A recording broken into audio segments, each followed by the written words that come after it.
اپنی ذات کے ساتھ کیسے سنسیئر ہوا جا سکتا ہے؟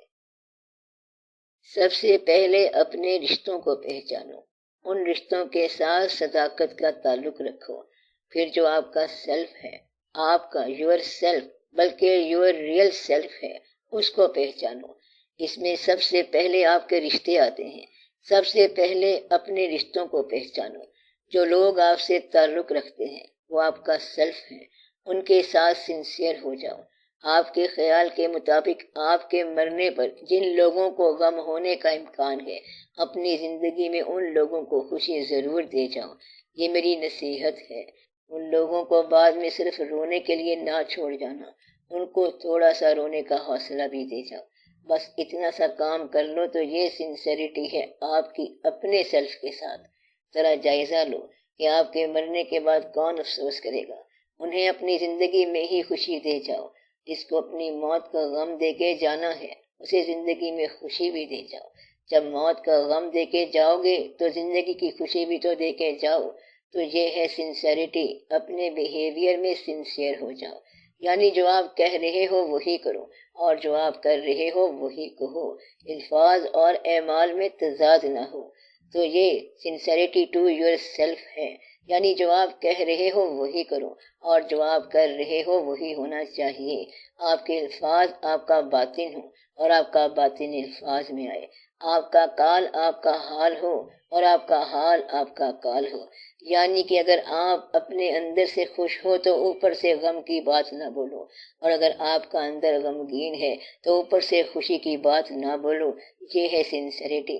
آپ کے الفاظ اور آپ کے حال میں فرق نہیں ہونا چاہیے، آپ کے ظاہر باطن کا فرق نہیں ہونا چاہیے۔ اس لیے پہلے اپنے آپ کو پہچانو۔ Be true to yourself کا مطلب ہے آپ کا خیال پھیلاؤ۔ پیسہ، وابستگیوں میں محبت بھی ہے، رشتے بھی ہیں، بزرگ بھی ہیں اور اولادیں بھی ہیں۔ جو تعلق تمہاری رینج میں آئے وہاں سنسیئر ہو جاؤ۔ کہتے ہیں کہ سنسیئر آدمی جو ہے وہ he is the part of everyone whom he meets. لوگوں سے وہ اس قدر سنسیئر ہو جاتا ہے کہ ہر شخص چاہتا ہے کہ اس سے ملے، اور پھر اس کی انتہائی شکل جو ہے وہ رحمت للعالمین صلی اللہ علیہ وآلہ وسلم ہے۔ یہ سنسیریٹی کی انتہا ہے کہ ہر انسان کے لیے رحمت کا دعویٰ آپ صلی اللہ علیہ وسلم ہے۔ جب آپ اپنی ذات کے ساتھ سنسیئر ہو جاؤ تو اس کا مطلب یہ ہے کہ نہ آپ مبالغہ کرو نہ کثر نفسی کرو۔ یہ دونوں غلط باتیں ہیں۔ کثر نفسی جو ہے یہ بعض اوقات پسند نہیں کی جاتی۔ اتنی کثر نفسی نہ کرو کہ تحقیر ذات ہو جائے۔ اپنے ساتھ حقارت کے الفاظ مت استعمال کرو اور مبالغہ بھی نہ کرو کہ دونوں جہاں ہیں آج میرے اختیار میں۔ یہ نکتہ کہنے والا ہر بیچارہ دنیا چھوڑ کے چلا گیا۔ یہ بھی نہ کہا کرو، نہ مبالغہ ہو، نہ کثر نفسی ہو، نہ کنجوس بنو اور نہ فضول خرچ بنو۔ یہ ہے اپنی ذات سے سنسیئر ہونا، یعنی ماضی کا خیال رہے اور مستقبل بھی نظر سے اوجھل نہ ہو۔ جو آپ کی تحویل میں ہیں وہ بھی خوش رہیں اور جن کی تحویل میں تم ہو وہ بھی خوش رہیں۔ تم جن کے ہو وہ بھی خوش رہیں، جو تمہارے ہیں وہ بھی خوش رہیں۔ بس اتنی بات یاد کر لو، تمہاری ذات سنسیئر ہو جائے گی۔ یعنی تم جن کے ہو وہ خوش رہیں اور جو تمہارے ہیں وہ خوش رہیں۔ جتنا تمہارا پھیلاؤ ہے وہاں تک خوشی ہو، وہاں تک سنسیریٹی ہو، اور دشمن کے ساتھ دشمنی کرو اور دوست کے ساتھ دوستی کرو۔ یہ ہے سنسیریٹی۔ سنسیریٹی کا مطلب ہے کہ ڈسیمولیشن نہ ہو اور سیمولیشن نہ ہو، یہ دونوں لفظ نہ ہوں۔ ڈسیمولیشن کا مطلب ہے کہ showing what you have not, اور سیمولیشن کا مطلب ہے کہ concealing what you have to be, یہ دونوں کام نہ ہو۔ حقیقت جو ہے اسے چھپاؤ نہیں اور جھوٹ جو ہے اسے بیان نہ کرو۔ اپنے بارے میں خوش گمانیاں نہ پھیلاؤ اور اپنے بارے میں بد گمانیاں نہ پھیلاؤ۔ تم اندر سے جتنے ہو اس سے کم ظاہر کرو، یہ ہے سنسیریٹی۔ جتنا علم ہے اس سے ذرا کم بولو، جتنی دولت ہے اس سے اپنے آپ کو کم امیر ظاہر کرو۔ دولت چھپاؤ نہیں لیکن مبالغہ نہ پیدا ہو جائے، یہ ہے سنسیریٹی۔ اور اگر زندگی میں سنسیریٹی ہو تو موت کے ساتھ بھی سنسیئر ہو جاؤ۔ بس دونوں کام کر لو۔ زندہ رہو تو مرنے کا انتظار رہے اور موت سے اتنا نہ ڈرو کہ زندگی ناممکن ہو جائے۔ زندگی گزارو یقین کے ساتھ اور موت پر اعتماد رکھو۔ موت سے اتنا ڈرنا نہیں ہے کہ زندگی سے مایوس ہو جاؤ، اور یہ بھی نہ ہو کہ موت سے غافل ہو جاؤ۔ یہ ہے سنسیئرٹی۔ تو بڑی اچھی بات ہے اپنی ذات کے ساتھ سنسیئر ہونا، اپنی ذات کی وابستگیوں کے ساتھ سنسیئر ہونا، اور ہر ایک کے ساتھ سنسیئر ہونا۔ اچھے لوگ ایسا ہی کرتے ہیں۔ سر، ذکر کیا ہے اور ذکر الہی کی مقدار کیا ہے؟ ذکر الہی کی مقدار تو کوئی نہیں ہے۔ لامحدود اللہ کے لیے لامحدود یاد ہے۔ ذکر الہی جو ہے الفاظ بھی ہیں، احساس بھی ہے، خیال بھی ہے، اور اس کو بے شمار بتایا گیا ہے۔ اللہ والوں نے بتایا ہے کہ ذکر الہی کیا ہے۔ ایک تو یہ ہے کہ آواز کے ساتھ اللہ تعالیٰ کا اسم پکارا جائے، سانس کے اندر اور باہر جانے کے ساتھ اللہ اللہ کیا جائے، اس کو پاس الفاظ کہتے ہیں۔ اپنے سانس کی حفاظت کی جائے، اور سانس کے آتے اللہ ہو کہا جائے، اور سانس کے جاتے اللہ ہو کہا جائے، اس کا پورا احساس کیا جائے، خیال رکھا جائے اور اللہ ہو کہا جائے۔ اور لا الہ الا اللہ بھی ذکر ہے۔ اور ذکر کی ایک بات یہ بھی ہے کہ نماز قائم کر میرے ذکر کے لیے، اور اللہ کے ذکر کے بے شمار طریقے بتائے گئے ہیں۔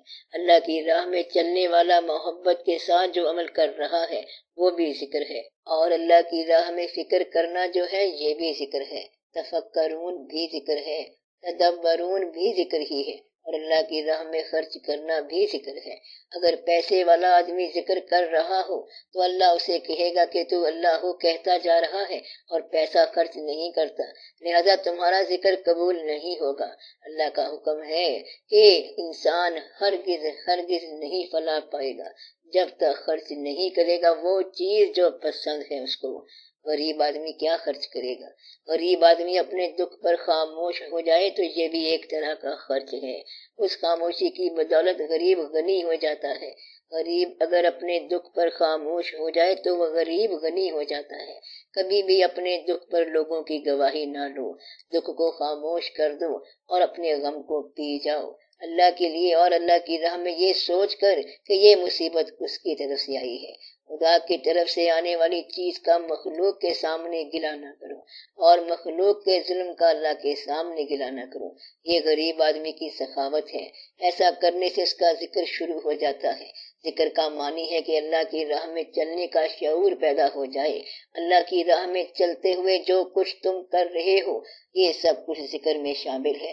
خیرات بھی ذکر میں شامل ہے، چلنا بھی ذکر میں شامل ہے۔ اللہ کے ذاکرین کے لیے روٹی پکانے والا تندورچی بھی ذکر میں شامل ہے۔ یہ پورے کا پورا ذکر ہے، اور یہ اللہ تعالیٰ کے محبوب صلی اللہ علیہ وسلم نے بتایا ہے کہ اصلی ذکر یہ ہے کہ انسان زمان و مکان سے الگ ہو کر خالق کون و مکان کے ذکر میں ایسا گم ہو جائے کہ لا مکان بن جائے، بلکہ بالکل اس کے عالم میں محو ہو جائے۔ یہ ذکر کی کیفیت ہے۔ انسان اس حال میں ہمہ حال ہو جاتا ہے۔ ایک آدمی ذکر میں بڑا محو کر دیا گیا، چلتے چلتے اس کو کہیں ٹھوکر لگی تو خون نکل آیا، اس خون میں سے بھی ذکر کی آواز آتی تھی۔ اللہ کے ذکر کی حد آپ کا شیخ مقرر کرتا ہے۔ مثلاً شیخ نے کہا کہ اب ذکر بند کر دے، اب یہ ذکر بند کرنا جو ہے یہ اطاعت ہے۔ جس ذکر سے منع کیا جائے وہ ذکر بذات خود آپ کو اطاعت سے باہر لے جائے گا۔ یہ میں وارننگ کی بات بتا رہا ہوں۔ مثلاً کوئی شخص ذکر میں بہت محو ہو جائے گا تو نماز کے قریب نہیں جائے گا، اور اللہ کے ذکر میں اتنا محو ہو جائے گا کہ درود شریف سے بھاگے گا۔ یہ میں غور کرنے والی بات بتا رہا ہوں۔ جو انسان ذکر میں زیادہ مست ہو جائے اس کے قریب جا کے پھر درود شریف پڑھتے ہیں تو اس کو ٹھنڈک محسوس ہوتی ہے، ورنہ وہ درود شریف نہیں سنتا، حالانکہ درود شریف کا معنی ادب ہے۔